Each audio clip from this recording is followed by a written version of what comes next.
Yamuna talk షోకి స్వాగతం సుస్వాగతం.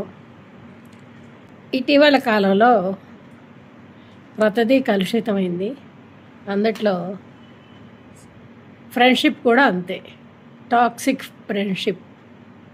అభివృద్ధిని కాంక్షించేలాగా ఉంటారు, కానీ మనం అభివృద్ధి చెందితే భరించలేరు. ఇన్నర్ ఫీలింగ్స్ వేరు, ఎక్స్పోజ్ చేసేది వేరు.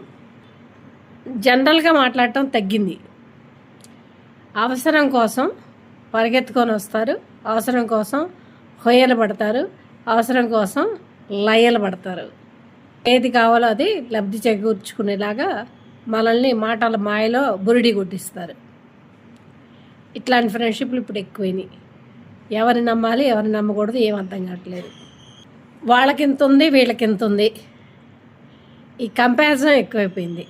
ఒక్కొక్కరు గొప్పలు అయినాయి ఎంతో తెలియదు, కానీ చెప్పేవి మాత్రం కొంచెం ఎక్కువ ఉంటాయి.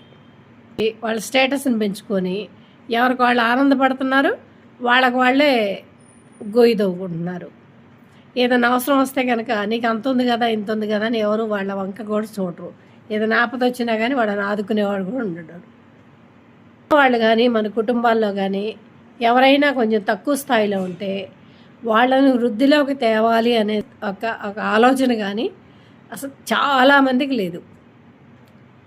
వాళ్ళు ఎంతసేపటికి లేని వాళ్ళు వాళ్ళని అనగదొక్కాలనో, లేకపోతే వాళ్ళతో మాట్లాడొద్దనో, వాళ్ళతో మనకేం అవసరమనో దూరంగా ఉంచడమే ఎక్కువైపోయింది.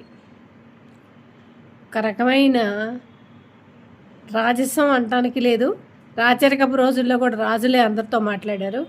వీళ్ళకి ఒక రకమైన అహంకార ధోరణి ఎక్కువైంది. వాళ్ళ ప్రవర్తన కొన్నిసార్లు ఏమవుతుందంటే మనలో గిల్ట్ ఫీలింగ్ వస్తుంది. అలా ప్రవర్తిస్తూ ఉంటారు.